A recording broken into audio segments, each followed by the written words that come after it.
Hello, Star Trek fans, and welcome to the Rebinge Deep Space Nine podcast. My name is Kim. And my name is James. And we're watching Star Trek Deep Space Nine from the beginning, one episode at a time.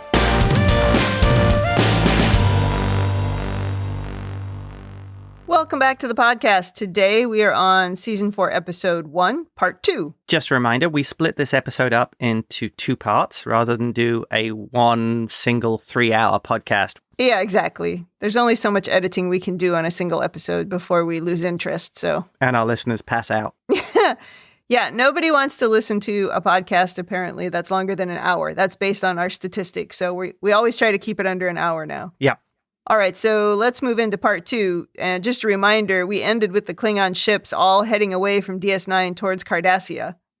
And also, since we recorded the first half, I've watched a bunch of Worf and Klingon episodes on TNG to remind myself what was going on with that storyline. Yeah. So I'm a little worried I'm going to get confused and, start mixing some of those stories into this one. So if I start talking about Tasha Yar, just remind me that was not this episode. So what are the Romulans doing in this episode?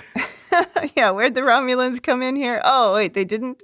And where's the booby Klingons? Oh, they're not here? Okay, it's very confusing. But I just needed to remember how this all worked. Oh, well, actually, in Star Trek canon, by this point in time, the Duras sisters would both have been killed. Did they die in Generations? Yes. Yeah, so that was right before this. Yeah, well, it was a year before. Okay, so we start in the wardroom, where we hear Gowran has not been responding to hails from the Federation Council. The crew can't warn Cardassia, nor can they fight the Klingons because they are still technically allies with the Klingons, so it's all one big mess. Yep, the Federation approach is do nothing and don't warn the Cardassians. Good job, people. Miles wonders if the Klingons are right and the coup was caused by the Founders. Odo agrees that's probably how his people would do it.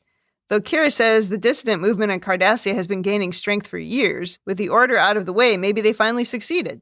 Worf then points out the Founders on Cardassia aren't really the point. Klingons are born to fight, and many of them think they've been complacent for too long and need to expand the Empire. And then Dax points out that Bajor might be the next non-Federation target, so they could control the wormhole. Right. And Worf agrees. So Sisko calls for new ideas. I like this. Having Worf there puts a whole new spin on it. Basically, this is just an excuse. The Klingons want to fight, and this is a great way for them to start a war. This is why you really do need Worf. He understands the mindset. Yeah, they needed to do that just even for the story, even if it's not realistic, right? They needed to bring him in so that he would be bringing in the sort of Klingon perspective that they're definitely lacking. Although technically in the story up till now, Curzon was the one who knew so much about the Klingons. Yeah. So Dax should be providing more Klingon intel, I guess.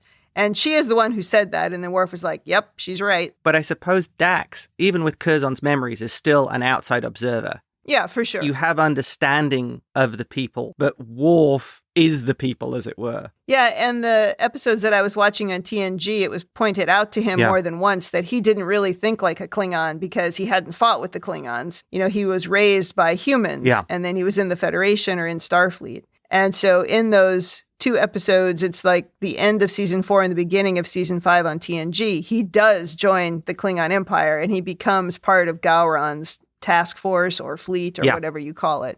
So then he learns a little bit more what it's like to be a Klingon. Right. Now we go to Garak's, and Garak is chatting to Morn. Sisko calls Garak and asks him to come to the wardroom with his tailor's kit, and Garak has quite a surprised look on his face. So now Garak enters the wardroom as Dax is saying, there will be well over 100 ships in the first wave. Garak asks if he's interrupting, but Sisko tells him to come in and says he wants to be measured for a new suit. Garak is a little confused and says he already has Sisko's measurements. Take them again, Sisko smiles. Then Dax carries on, saying the Klingons have committed almost a third of their military to this invasion.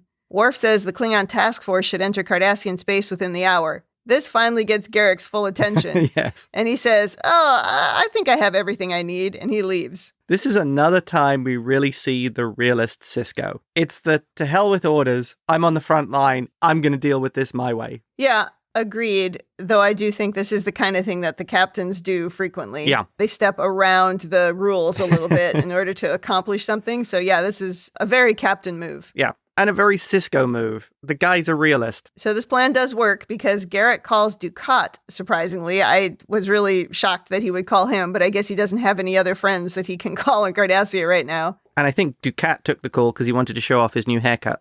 Yeah, that hair again. What is with the hair? So Garak warns him of the incoming Klingon invasion. They insult each other for a bit, but Garak gets annoyed and says Dukat doesn't have time for these silly arguments and he'd better prepare for a Klingon invasion. This is so Gul Dukat. They're on the brink of disaster. Yeah. And he's being a jerk. That's all he knows how to do. He's a total jerk all the time.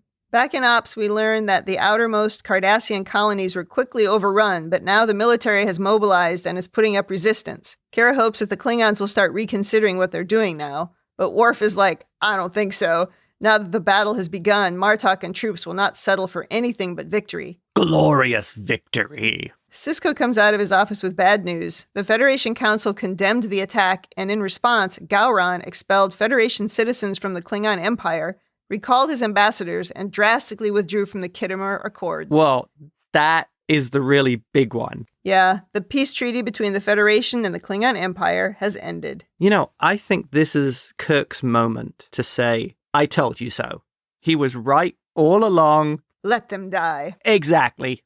I wanted to watch that movie yesterday, too, to also get really up to speed, but apparently of all the Star Trek movies, that one is not available for free on any of the, well, I say free, on any of the paid services we already have. Ah. So it wanted me to rent it, and I was like, oh, please.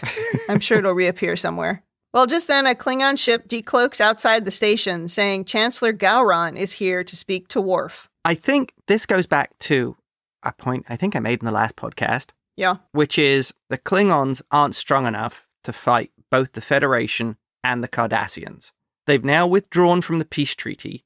I would say there's almost a de facto state of war existing between the Federation and the Klingons, who are now on a war of aggression and conquest, and the Federation are sitting on the sidelines. It's at this point they should be throwing everything with a phaser at the Klingons. They can't possibly support a campaign on two fronts, especially against a motivated Federation. I think this is the cowardice of the Federation not taking a problem on the nose. Also, though, I think that's not the first answer to everything in the Federation. It's not always war. Yeah. And they might still be imagining that they can talk their way out of this, or they can negotiate a new treaty or something with Gowran. And instead of just attacking and starting a war, maybe the people higher up are still thinking that diplomacy is a way out of this problem.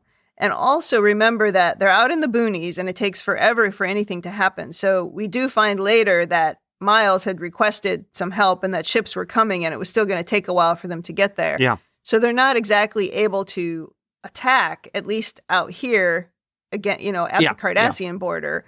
But it seems like they could be doing something on the Klingon homeworld or in Klingon space. Yeah. Destroying the Klingon lines of supply, interfering with their logistics, all that kind of thing. Right. That's that whole big storyline in the TNG episode I was watching where they're trying to stop the Romulans. They're trying to stop the supplies and the weapons from coming in from the Romulans. And why can't they do the same thing here from the Klingons? Although they would have to go into Klingon space. And if there's no treaty with the Klingons, I imagine that would be quite dangerous. But yes, I take your point. I look at this as almost the Federation appeasing the Klingons and not taking the historical ground, which is you've got to do something or you're just simply next. And Bajor would be next. I know I've said this before, but I still believe there's got to be a tremendous amount of fear about what is going on with the Founders and with the Dominion. So I can still imagine that that's impacting the orders, the ideas, the direction of many people at the top. And again, maybe they're just like, oh, well, maybe they're right. You know what I mean? Maybe they're agreeing that maybe the Founders did take over Cardassia. Maybe this is a good idea. So there might be a lot of debate going on at the top about what they actually should do. And whenever there's that sort of debate going on, that just means they're paralyzed and nothing is happening.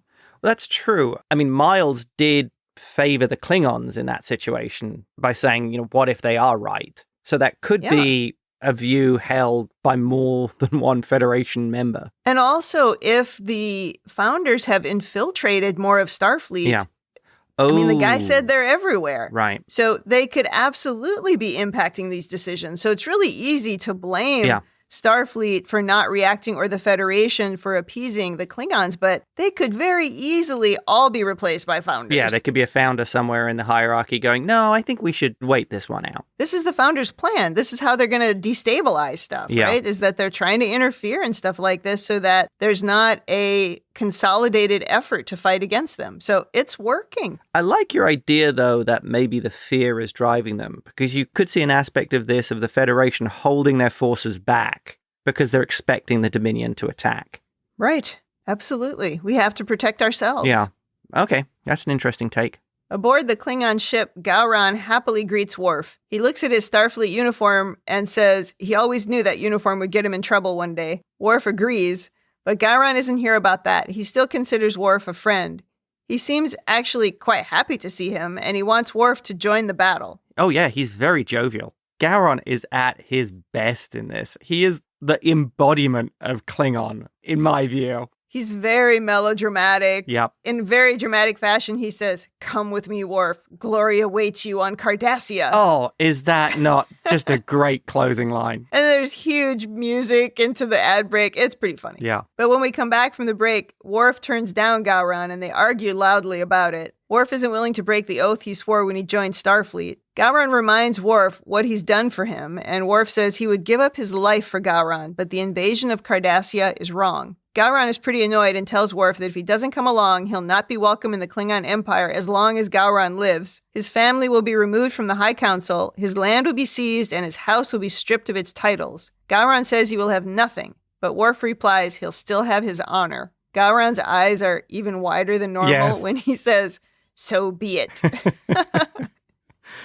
I think that closing sums up how Worf is ultimately a better Klingon than Gowran. Gowran says, "You will have nothing." And Worf says, "Accept my honor." That, I think, also shows the difference between Gowran, who is an ambitious politician at the end of the day, and Worf, who truly is a man of honor. Belief is one of Worf's top 5 strengths. He definitely believes in the religion of being a Klingon. Yeah. And he talks about honor and he really believes it. And there are some people like that who are really motivated by the belief in something. Yeah. And they buy it as a theory and they buy it as a thing that works. That's like me with leadership. You know, I am 100% on board with it. I believe that it works. I make all my moves in response to that. And I think that's how Worf is with Klingon honor. Well, Worf just got back from spending time with the monks. Right. Gowran is a little bit more of a politician, still a Klingon, but sometimes the way you get things done is not necessarily just to follow the belief. Yeah. Sometimes you have to be able to step over that. And Gowran kind of embodies that in a Klingon sense? Yes. I just think he believes more in the honor part of it. And I actually think the reason Worf believes more in it is because of serving on the Enterprise with Picard. Oh. Because Picard had a huge impact on Worf. Yeah. And you can see it in these episodes I've been watching. Yeah. He follows that man religiously. And he follows him because he lives by a code of honor. And that's a thing that Worf believes really strongly in. Oh, great point. Okay. But I just think running the Klingon Empire is much messier. Yes. I mean, they don't even allow women on the council. I mean, they're a mess. So they got their own problems. And then the only women we see are the 2 booby ones. So they're no help anyway. Maybe Grilka could help out here. Yes, she would be useful. She'd be great. Ultimately, this must be pretty tough for Worf, though. This is a guy who just betrayed his people, already has doubts in Starfleet, and now the Klingon Chancellor and a friend is asking you to join him in glorious battle. Yeah, I actually found his reaction here a little bit off, which is why I watched those previous episodes. I wanted to remember Worf a little bit better. And it actually does align with his behavior in those earlier episodes, where he definitely gets, just like you were saying, he's got that thing of honor in his head, and it is his duty, and it is the thing that he's going to follow, and he just doesn't think that they're truly Klingons if they don't have this honor. Right. And so he believes he's made this oath to Starfleet, and even though he hasn't rescinded it yet, he's thinking about rescinding it, but he doesn't know why. He's having a crisis of conscience. Oh, definitely. And I don't think this helps at all, because I saw Gowran as coming here as his friend, not as the Chancellor, not as the leader of the Klingon Empire, but as a friend who wanted Worf with him. Definitely. And I thought the real telling point here was Gowran asking him twice. And I saw this very much as a friend who can't understand why Worf is doing something he thinks is crazy. It almost doesn't compute to Gowran. Why wouldn't you come with me? This is glorious battle. And it sounds odd, but I kind of feel for Gowran here. This is not what he expected. Oh, it's definitely not what he expected, but there have been times in the past where he didn't understand Worf's decisions in other areas, so he can't be completely shocked by it. Okay. Yes, I agree that Gowran wants him to fight with him as a friend. He also thinks that he hears the call of the warrior, which I think is why it was called the Way of the Warrior, right? So I think you're supposed to remember that.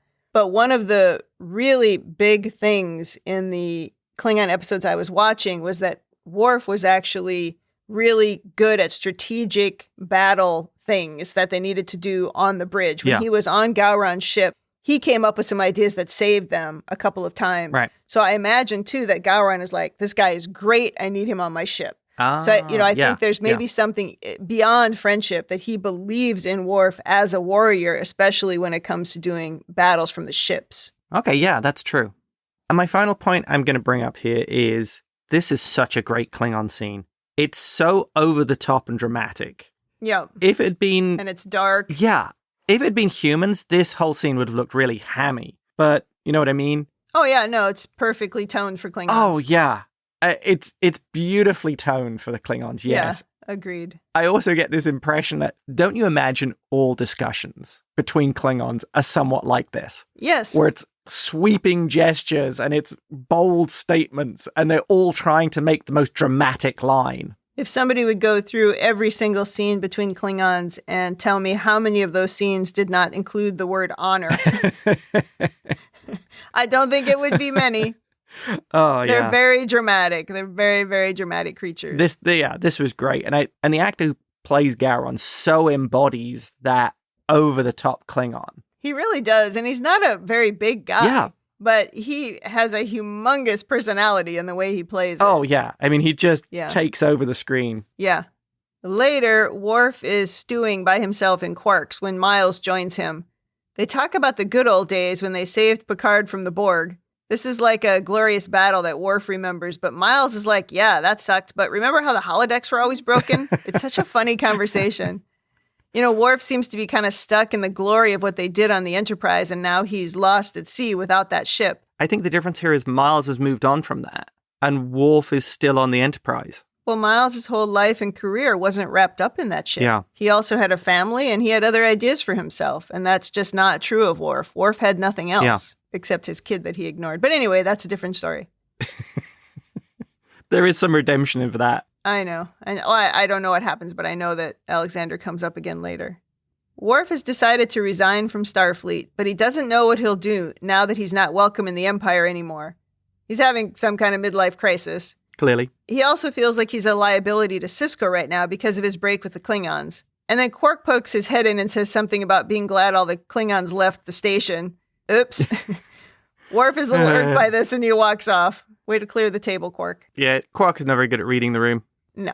In Sisko's office, Sisko isn't prepared to accept Worf's resignation. Worf is a little frustrated, but Sisko needs every good officer he can get his hands on. Kira comes in to tell them that the Klingons have broken through the Cardassian defenses and they'll reach Cardassia Prime in 52 hours. Worf says if they're following the old ways of the Empire, they'll occupy the homeworld, execute the government officials, and install an Imperial overseer to stop any further resistance. So Sisko calls the Cardassian civil government and he ends up on the phone with Dukat. Turns out he's now the chief military advisor to the civilian council. It seems that he has switched from the failing government to the one in charge to keep his job. Dukat has changed his spots again. Yeah. This guy is pretty good at sucking up to whoever is in power. He knows which way the wind blows. Oh, definitely. Sisko tells him to get the council members to safety before the Klingons reach Cardassia Prime. He says he'll meet them at a rendezvous point. Sisko doesn't think the Klingons will fire on a Federation ship, but Dukat isn't so sure. After they hang up, Worf points out that they might just be helping the Founders escape. Sisko agrees. It's funny that Dukat is the actual realist here. Yeah. I'm not sure I share your optimism. Well, he's not in a spot to be optimistic. I find it funny, considering everything that's happened and the way the Klingons are behaving, that Sisko wouldn't be more circumspect about them shooting at Federation ships. I think there are many times where these captains of the ships need to be overly positive and need to be a little unrealistic, or they wouldn't fly into the mess that they're about to fly into. I think they need to tell themselves a positive story. Well, I guess that's true. We also see Sisko at heart still is Starfleet. Yes. So Sisko's heading to the Defiant, and he tells Kira to get the civilian population off the station and remain at yellow alert. Then he gets a chance to say goodbye to Cassidy before he leaves. She's leaving again too and doesn't know when she'll be back. So they share a goodbye kiss and some soft music before he leaves. Oh, that was really cute. Yeah, and she says, "Don't get killed," before waving goodbye. That was a very cute scene. I liked how it showed where the relationship was between those two. Yeah. And when she tells him she doesn't know when she's back, the really soft way he says, "Make it soon." Aw. It was, very good. So everyone but Kira heads out on the Defiant. When they engage the cloak, Bashir points out that the agreement with the Romulans was not to use the cloak in the Alpha Quadrant. Sisko says there are hundreds of ships between us and the rendezvous point, and I'd like to get there in one piece. Bashir's like, "Well, I won't tell the Romulans if you don't." And then Sisko winks at him, and off they go. I think Bashir is starting to get that the best rules are the ones that keep you alive. Might be about time for him to learn that lesson. Things are a little bit more flexible in the real world. Well, again, I think this is an example of where the captains have to be flexible. Yeah. If they just always follow the straight line orders, they're all going to get themselves killed. Right. Even Picard told that to Data. Sometimes you have to think outside the box. We can't just have rule followers and order followers. Miles is happy to be making upgrades to the station. He is concerned that they haven't really tested anything, and he says something to Kira like, either everything will be fine or we'll blow the station to pieces. This does not give Kira a lot of confidence. Miles is pretty good, though. Yeah, I'm sure it'll be fine. The Defiant comes across a debris field of destroyed Cardassian ships. They would have to decloak to check for survivors. Worf advises against it, warning that there are likely cloaked Klingon ships lying in wait. When Bashir makes a comment that doesn't sound very honorable, Worf replies that in war, there is nothing more honorable than victory. Sisko makes the tough decision to keep going and not risk detection. Once again, I think we see the Klingons' flexible approach to things that are honorable. Winning is everything. Yeah. The win justifies everything. Yes. It's like the line attributed to Nelson, where he's supposed to have said, any captain who gets his vessel broadside to the enemy has done no wrong. I think this is an example of where Worf, if he were in charge of the Klingon ship, he would do an honorable thing and leave. But the Klingons don't necessarily always act out of honor because they act out of, how do I win the battle? Yeah. I destroyed a Federation ship. How did you do Yep. it? Well, that's irrelevant. That's what I was trying to say before. It's like sometimes they follow a different path. You can't always follow the honorable path, I guess. Right. Worf would decloak and shout at them he's going to destroy them and be victorious, rather than shoot them in the back and say, I won. Right. But when they reach the rendezvous point, they find 3 Klingon warbirds attacking Dukat's ship. Sisko makes the tough decision to arm quantum torpedoes and drop the cloak. After the ad break, we have the dramatic battle music playing, and we go to red alert. They send a message to the lead Klingon ship to stand down, but the ship fires on them instead. Uh-oh. So Sisko targets the Klingon engines and makes a few direct hits. Then they call Dukat and find that his ship has no engines left and is about to be destroyed.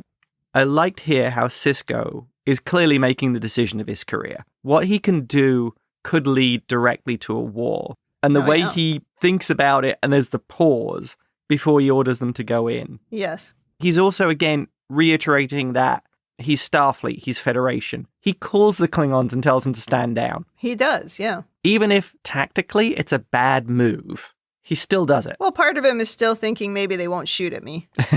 Because they didn't shoot at him before in the first episode, except he shot near them, but still. Yeah, I don't know. He's still hopeful, I guess. Right. It's the Starfleet. Call up the hooligans and tell them to behave. Yeah. Well, Sisko has no choice but to drop shields and beam the Cardassians over. Before they can do that, one of the NPCs is blown up when her console explodes. Oh, I felt bad for her. She even had a line. I know it. Sisko's left with no choice but to let Worf fire at will, and they do destroy one of the Klingon ships, but another decloaks and the battle continues. I think this is where Sisko should have started letting Worf start shooting things. Yeah. Well, they're forced to drop the Defiant shields and transport Dukat and the Council off their impaired vessel. He tells Bashir to put them all through blood screenings to make sure they aren't founders. I mean, he's not stupid. No. Worf suggests using the tractor beam to disrupt some of the fire they're taking while the shields are down. This works long enough to get the Council members and Dukat off the Cardassian ship before it's destroyed. That Worf, he's pretty smart. Oh, yeah. That's why you keep Worf on tactical. The cloak is damaged in the firefight, but they get the shields back up and head back to the station. Meanwhile, Bashir is trying to do blood screenings on everyone, and Dukat is being a jerk about it, because that's what Dukat does.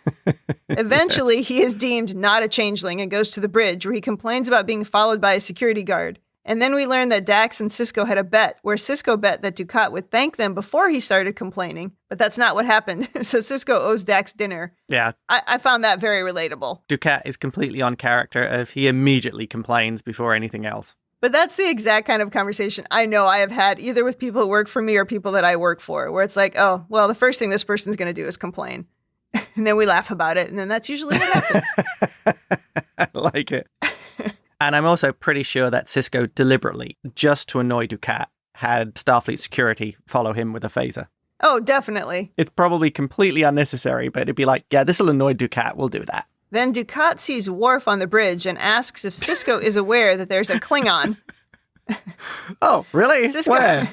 Sisko is like, he's not the one you should be worried about, and he shows him the 2 Klingon ships that are in pursuit. Yeah, they're not giving up easily. No. Back on the station, things appear to be business as usual. Garrick orders Kanar in Quark's and is surprised that Quark doesn't charge him for it. Quark complains that he'll never unload that stuff now. And Garrick says, how thoughtless of me not to consider the effects the destruction of my homeworld would have on your business.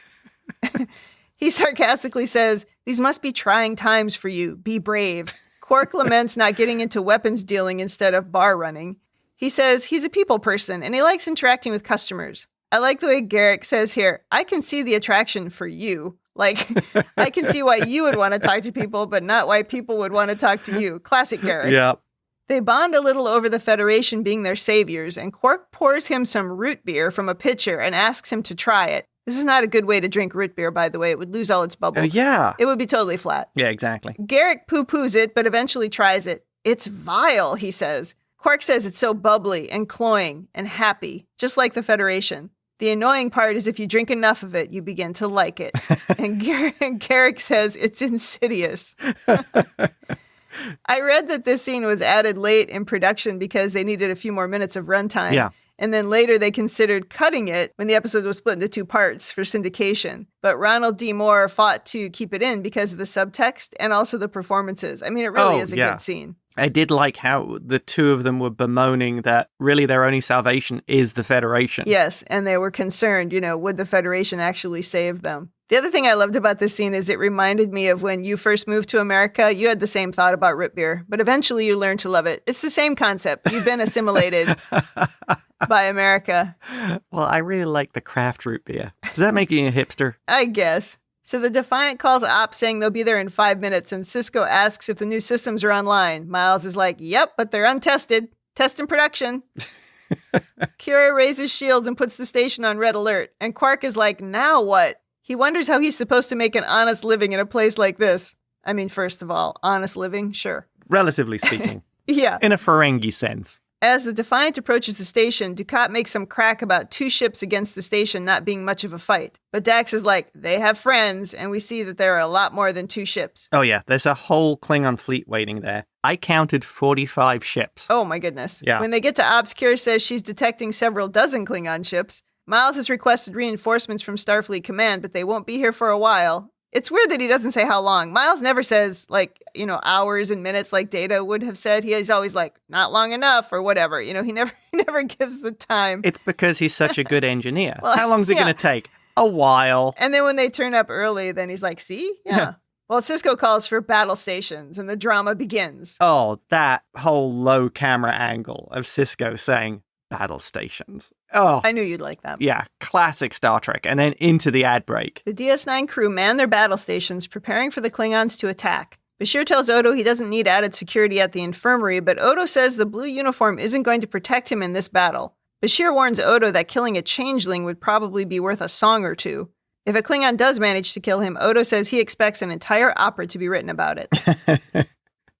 If a Klingon were to kill me, I would expect nothing less than an entire opera on the subject.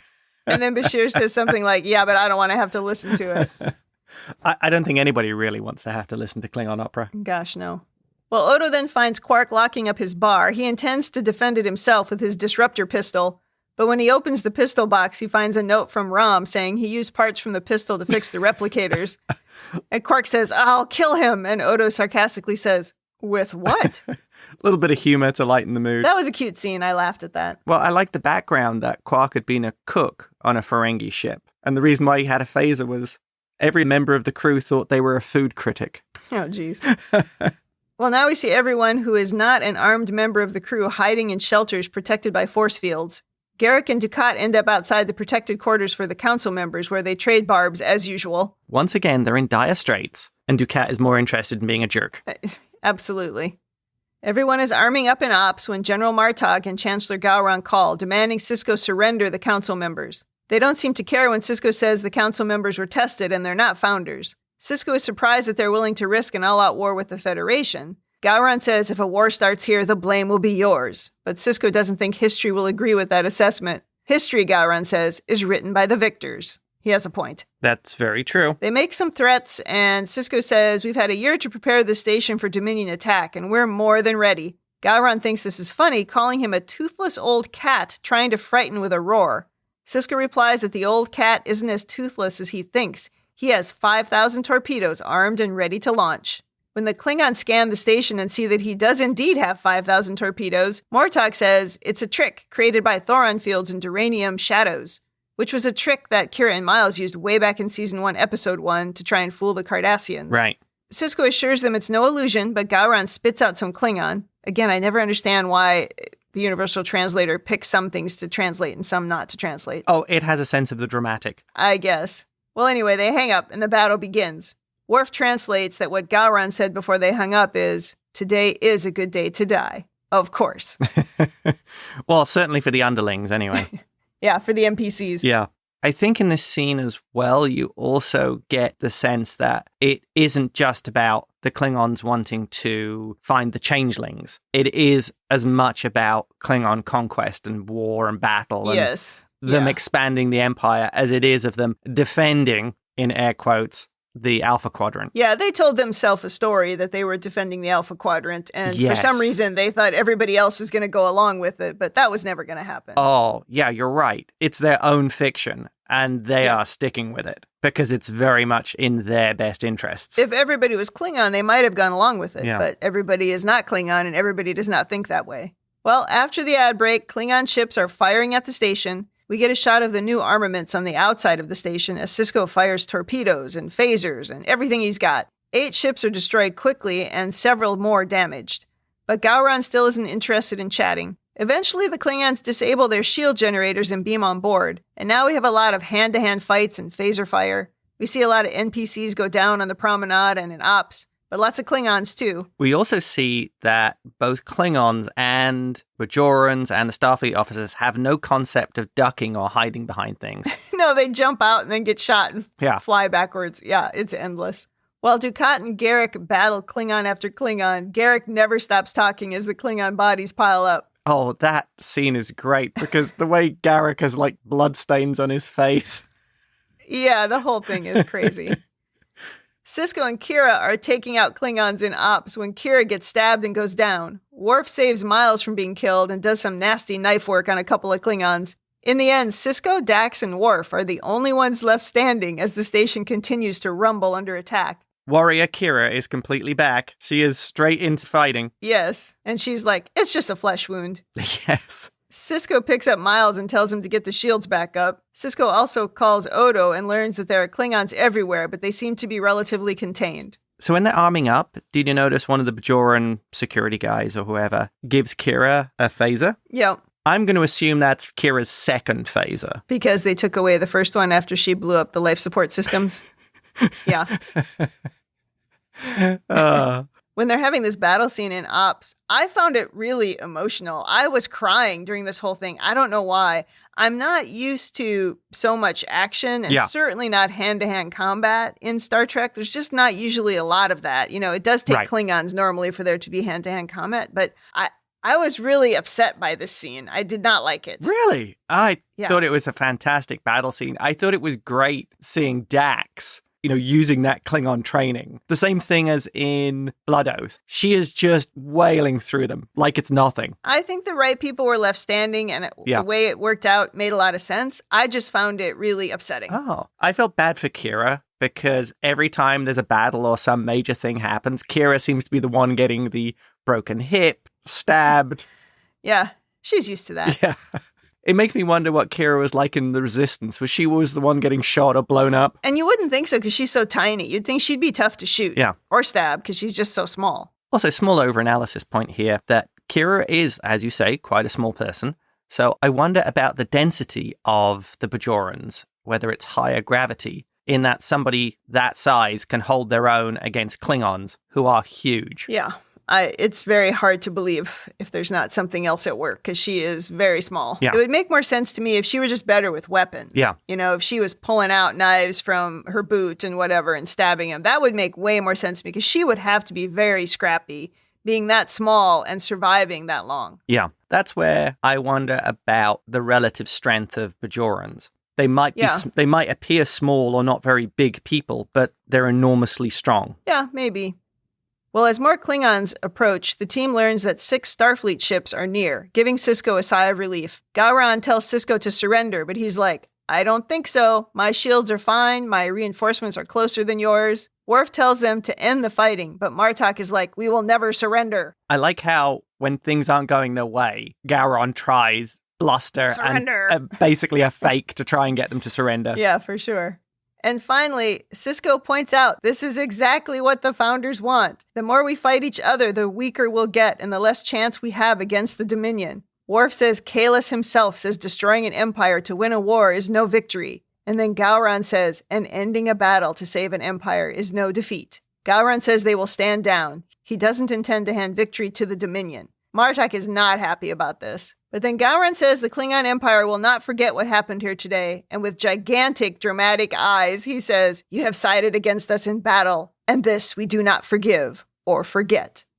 And the Klingons power down and leave. Well, they've already left the Khitomer Accords. What are they going to do? Well, I think he's implying that if there is a battle, they're not going to help. But also, they just need to be dramatic, like we have said. Oh, yeah. You can't just withdraw. You have to make a bold statement, then withdraw. Exactly, because you need something in the song. Yeah, right. Add that dramatic line. And then Gowran said this. It's like, okay, dude. Yes. I'm sure in the song it says, and Gowran burned them all and decided it was time to leave. Yeah, exactly. And left victorious. Well, now we're repairing the station again, just like back in Season 1, Episode 1. Sisko is proud that they weathered this attack. Quark reopens the bar, and his first customer in is Morn. That was really funny. I have the feeling Morn needs a drink. It's been a very heavy Morn episode. There's been a lot of Morn in this. There was a lot of Morn. Yeah. Even you saw Morn buying undergarments at Garrick's earlier. Yep. We go to Worf's quarters, and he's looking at his uniform sadly when Sisko enters with Worf's discharge papers. But he tells Worf that when he thought about leaving Starfleet, he realized it wasn't Starfleet he wanted to get away from.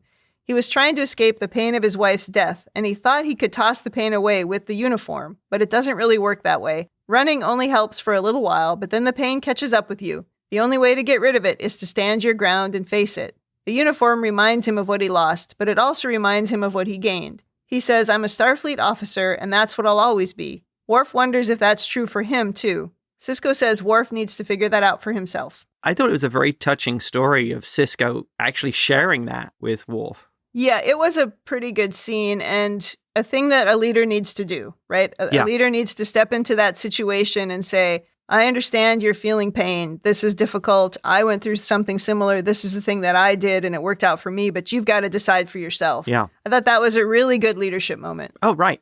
Absolutely. I have more to say about that in overanalysis too. And I thought it was a good personal moment as well. Yeah, it was a heartfelt moment. Yeah. But he also could have said, but then I saw my wife in the mirror universe and wow, she still can't act. Wow, you're not letting that one go, are you? Oh, gosh. Jennifer, you are not good in this show. Well, now in the next scene, we see Worf coming up the ops elevator wearing a red uniform.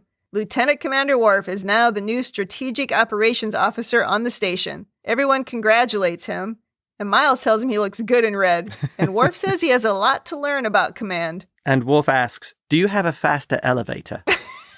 He's like, Man, this elevator's slow.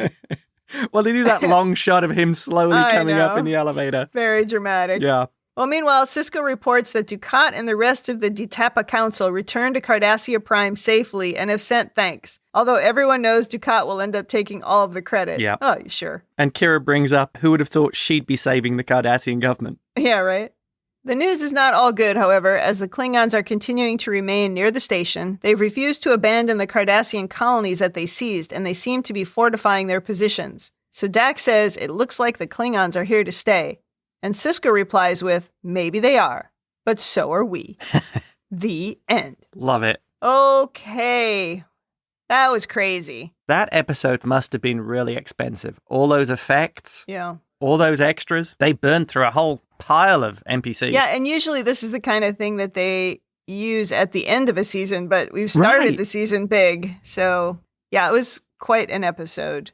I think part of the reason why I was crying during the battle scene was it was more chaotic than most Star Trek episodes are. Yeah. It's not that more was going on. I mean, many Star Trek episodes are incredibly emotional, but there was just something about it that was just really disturbing me. And I was just missing a sort of normal, quiet Star Trek episode just for those, 5 or 10 minutes of that battle scene. But you know that when we watch movies where there's lots of hand-to-hand combat, I can't take it. Even when it was like Civil War in Marvel and all the hand-to-hand fighting, I can't watch it. I don't want to watch it. It's awful. And it's usually so much more brutal than what they show. And, the same would be true in this case as well. So I don't know. I just found that really tough to watch. Yeah, that's not one of your favorite things. No.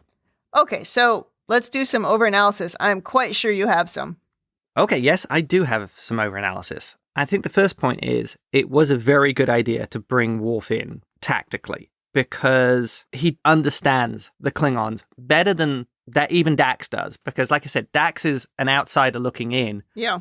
Worf actually understands how they think. And this comes down to that point I brought up before of what do you do with an alien race that thinks completely differently from you and is not even wired to think like you do? Yep. And their history doesn't make them think like you. Oh, yes, exactly. It's like Worf was saying, they intend to conquer. That's who they are. And Worf having a handle on that and really understanding it, if you can cut through well, maybe we can just talk our way out of it. Maybe we can just convince them that it wasn't a good idea. It's like they want to fight. They want the war and they want the conquest and they want the glorious battle. And they found an excuse to do it. It doesn't matter what the logical thing is. Right. And if you this is a contrast to what we talked about previously, which was that scene where Sisko is like, how the hell did they come to that conclusion? Where he seems frustrated at what the Klingons have decided the Cardassians have been taken over by the Founders. It doesn't need to make sense. It just needs to be a justification for them to go to war. Yep. And having Worf there, he can spell out what it is they are thinking and why they are doing this. I wonder if they decided that it would be the Klingons doing this before they decided to bring Worf on board. Or if they thought, here's how we bring Worf on board. We need somebody who is a Klingon who can understand the Klingons. I don't know. That would be an interesting thing to look up, whether they already planned that and then brought Michael Dorn in, or if it was, we want to bring Michael Dorn in, how can we do this? Yeah, I don't want to go and do any research and see what I can learn about this, because I was doing a little bit of research, as you know, in between these episodes here, and I learned a huge spoiler that I'm still really upset that I know about, and I don't want to learn any more spoilers. So I'm sure that people listening could be like, well, you could just look it up and find the answer to that question, but I don't want to look it up and ruin the whole show for myself, because I actually quite like surprises. Unless it's a horror movie, then I need to know who's going to die. That's the only way I'm watching it.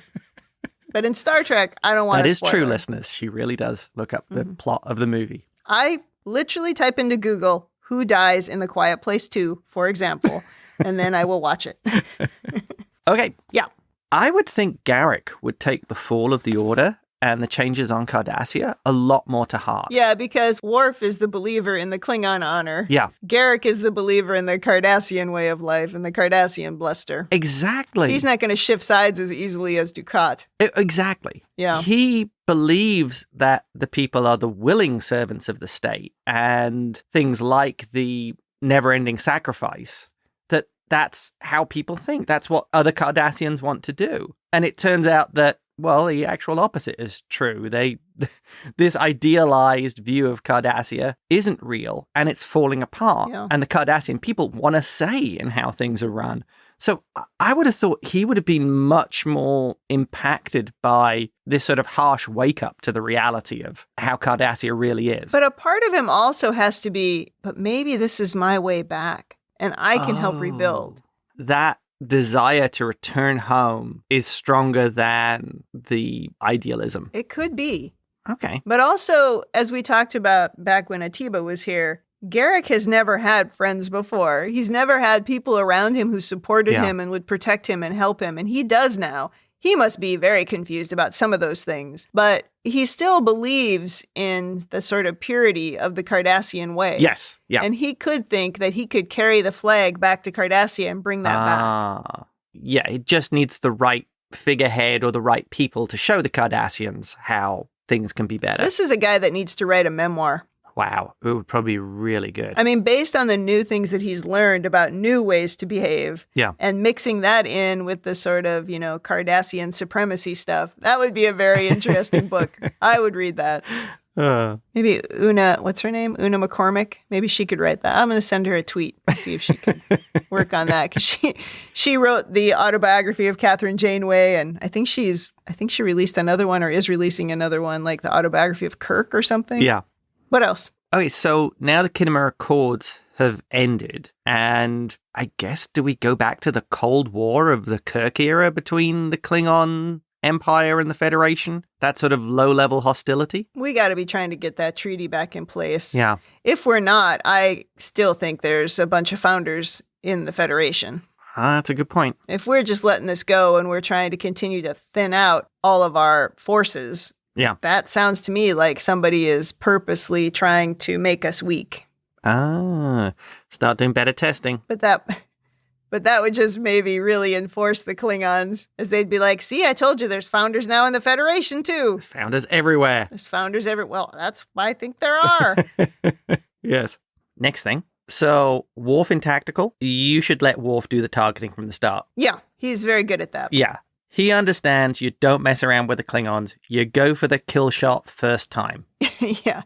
He's like, targeting their engines is not going to work. Yeah. Straight. And he was right. Yep. Go for the head. Yeah, because then they might just drift into the station or something, so blow it up. Yes, they set their warp core to detonate. Exactly. Next thing. It's great to see both sides of Sisko here. You see the Sisko that I've always liked, which is the practical, effective Sisko. The procedure is whatever works on the day. And also the Federation Sisko, like where he's calling the Klingons and telling them not to fight, to try and get that negotiated settlement. Even the pause before he says we're going in. It's good to see both sides of him in this. Yeah, agreed. He can do both that paradise thing and then also, but realistically, I need to shoot you. Yeah. Oh, and when it comes to Klingons beaming onto the station, he will kick their ass and throw them off. Yeah, I still remember in Duet where he was really stuck in the nonsense that was coming back from the Federation. Yeah. And, hopefully we don't see that again. Love it.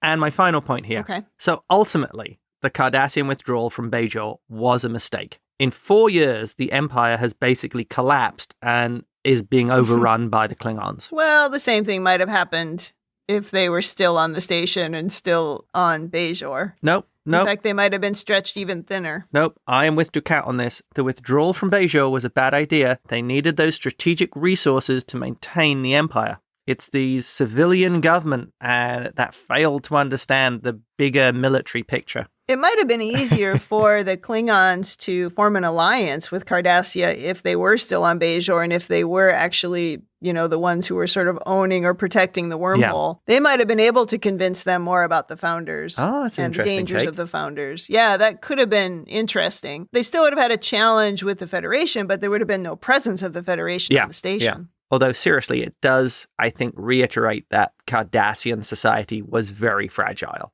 and was ultimately very close to actual collapse. Yeah, it's hard to relate to government in space. Yeah. Where the government on Cardassia Prime is somehow supposedly controlling all of these planets, in a whole sector, not just within one country or, even on one planet. It just seems a little hard to believe.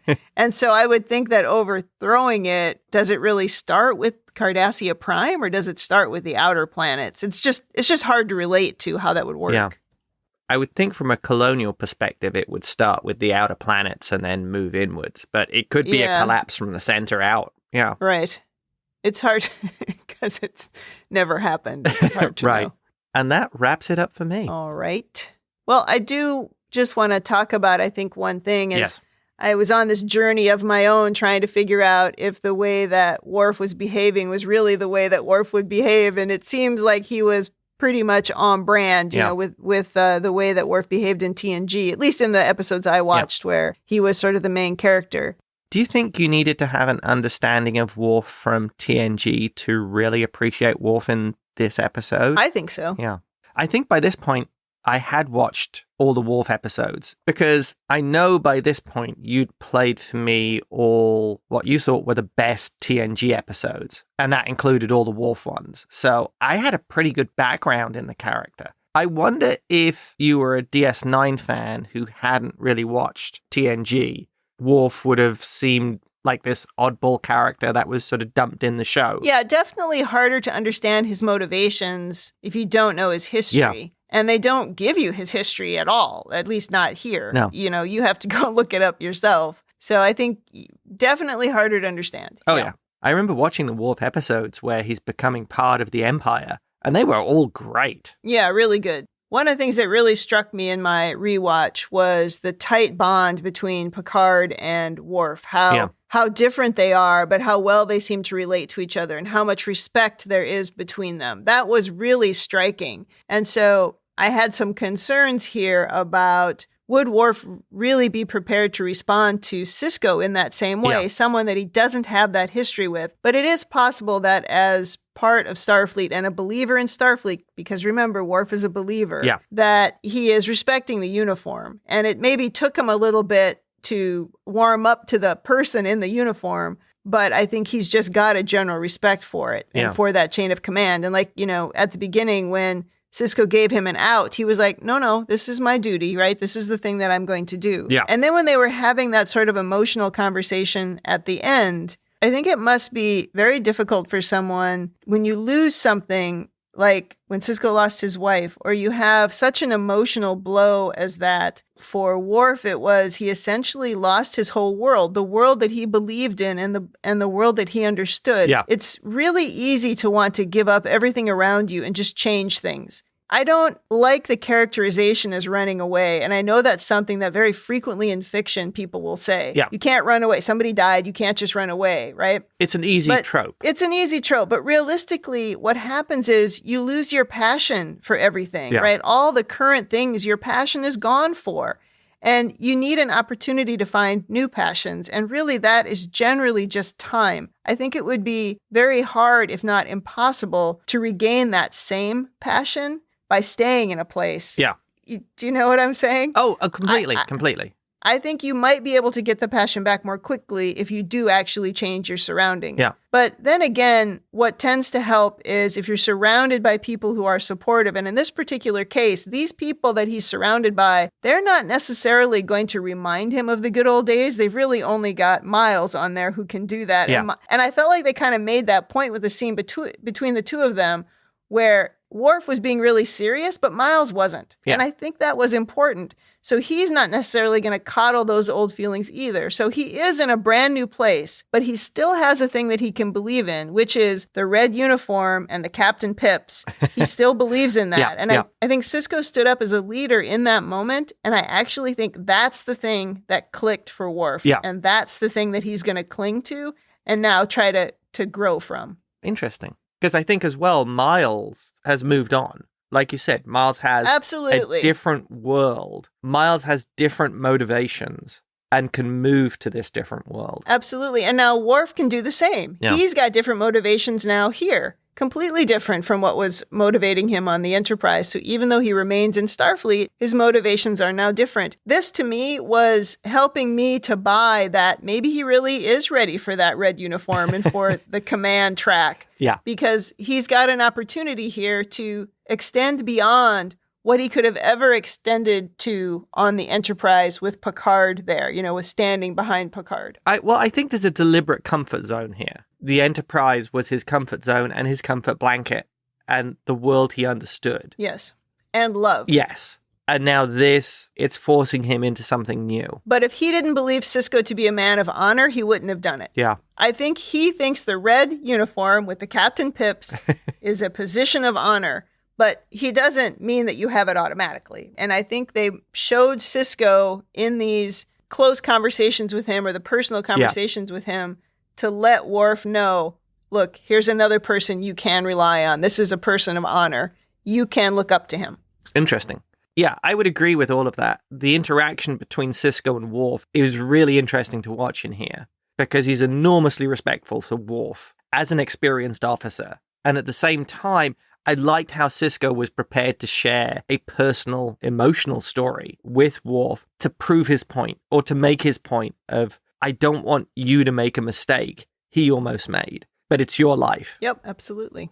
These kinds of things are really important to me. So that's why these were the notes in my overanalysis were about this conversation and the emotional growth of Worf, because I think Worf was done growing on the Enterprise. And he needed to realize that. That's like a painful part about life. At some point, the things that you're comfortable in, that's not where you need to be. You need to go to the next thing. Well, let's move quickly here to women in the future. And I actually don't have any notes on women in the future. I don't have much to say. There's nothing specific about female characters in this entire 2-episode arc here. Kira was just doing her normal thing. Dax was being the sort of pretend Klingon that she likes to be. And and I already kind of complained about the holosuite nonsense in the first part of the episode. So I don't really have anything else to say about women in the future. So let's just go to rating then. Thumbs up, thumbs down, or neutral. What is your rating? With this much Defiant, space battles, Sisko being awesome, how can it be anything other than 2 thumbs up? It can't be. I mean, this is a really good episode. It's a great episode. Yeah. I mean, I cried during the battle scenes, but that's just me. Yeah. That doesn't mean I didn't like the episode. There was so much of an emotional journey here for Worf, and I really liked it. And the Klingons were really interesting. I don't always like the Klingons, but they were really good. I mean, Martok is a great Klingon. Gowran is always a great Klingon. Yeah. So, yeah, I liked all of that. And even the sort of little touches that they put into the episode of humor, the thing with Odo and Quark with the pistol, and also the thing with Garrick and Quark and the root beer. All those things were small, but they actually weren't throwaway. There was still value in all of those scenes. Well, so, the same was true with Dukat. It kept true to his character. They're in these dire situations, and Dukat is more interested in being a jerk and scoring points against Garrick than he is in concentrating on what's important. Yes, absolutely. So yeah, thumbs up for me. Excellent. Really great way to start the season. Oh, completely. And also, I went on a Star Trek journey as I watched all these episodes yesterday and today, and I feel very Star Trek-y all of a sudden.